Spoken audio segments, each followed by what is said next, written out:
My name is Marti Cummings. I'm from Kennedyville, Maryland. Drag happened very organically for me. I was doing this show off Broadway called Twist, and I played this androgynous, gender-bending, gender nonconformist character, and I really fell in love with the costumes. I felt I was able to express myself, even though I was playing a character in this show. I felt I was able to express myself in a way that I'd never really been able to before. The show got done, and I wanted to continue that feeling. I had a birthday party of mine at Vig 27. The manager was like, oh, you're funny, you should have a show. And I was like, sure, I need money, let's do it. And then another bar hired me, and another bar hired me, and then 8 years later, here I am. So when I started doing drag for many, many years, it was like poop jokes and dick jokes and just like making fun of the whole audience and making fun of myself and really just kind of being like really irreverent and just like over the top and, jumping off of bars into splits and tearing my hamstring and just like being ridiculous, As our political climate started to change, I felt myself as a performer starting to change. It really, for me, started when, that very infamous escalator ride where Donald Trump came down and said, oh, well, Mexicans are rapists and this, that, and the other. And I was like, well, that's kind of fucked up. This person is like a candidate for, and then as people started to, as it became more and more clear that he was going to be the nominee, and then, it was very scary. I started to realize that when you're in a venue almost every single night in front of an audience, with an eclectic audience, you have like the gays who have been following you for years, and you have the girls celebrating their birthdays or their bachelorettes, and these very young kids who are fresh out of school. I said, wow, there's a lot of different types of people here, and I have an opportunity to do more than just like make fun of them, which I still do. My drag would not only be like kind of irreverent humor, but also I started adding things and like, okay, make sure you register to vote, make sure you vote, make sure you tell your family why it's important they don't vote for this person, I was on stage at this gig, and it was at the very beginning of when I started getting like really political with my drag. I felt in my gut that moment to really just go for it on stage and not just be funny as a drag queen, but use this opportunity to be funny and educate at the same time. So I remembered this thing that I saw in the news about Kellyanne Conway being Kellyanne Conway.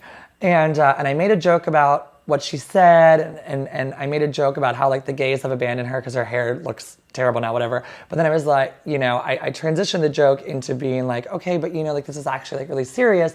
So if you want to register to vote, let me know. I have voter registration forms I can get you guys. And let's take some action together. So I get done the show, and I'm feeling really on fire, and my boss goes, hey, I need to talk to you. And I'm thinking, oh, he's gonna tell me what a great job I did, how the audience was so packed and they were screaming and tipping and like living. So I'm thinking I'm gonna get a pat on the back. And instead, he goes, you've been doing these political jokes and things lately, and and he said to me on this night in particular, he goes, I had to leave your show early last week because I was so uncomfortable, and tonight I'm uncomfortable even more because I feel like you're singling me out as a voter. And I'm like, well, did I? And then he goes, you also are going to alienate my straight clientele. So when this owner said, all this stuff, I was like, that's kind of fucked, This is a queer space. So I had a little moment of like, okay, I got to pay my bills, but I have to stay true to who I am. So I said, thank you so much. I can't work here anymore. I can't do it.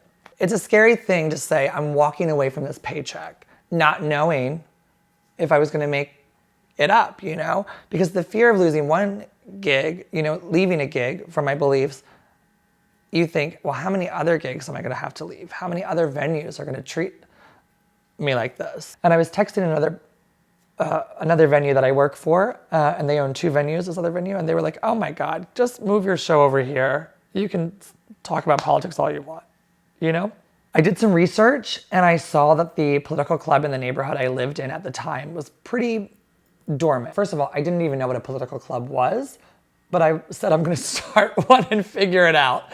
So I started this club, the Hell's Kitchen Democrats, by posting to Facebook. I said, I'm going to start a political club. And my friend Mark Robinson said, oh my God, yes, let's do this. Let's do it in my living room. And I called a friend of mine who's on the city council, and I said, how do I do this? And he's like, well, you call your elected officials and you tell them that you're interested in this. You invite them, you invite people you know, and see who shows up. We had 15 people show up to the first meeting. And since then, over the course of a year or year and a half, we now have over 1,000 people on our mailing list. It kind of all started happening at the same time. My drag became political, my real life became political, and then my worlds came together, and I was a drag politician.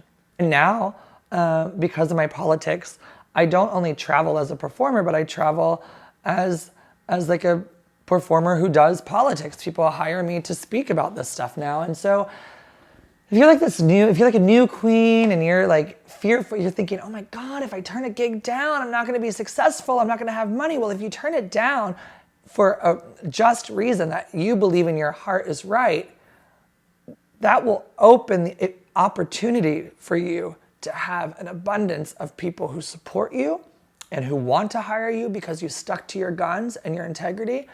They will want to hire you. It's important to get paid, but it's not always all about the money. When you open yourself up, you'll be rewarded.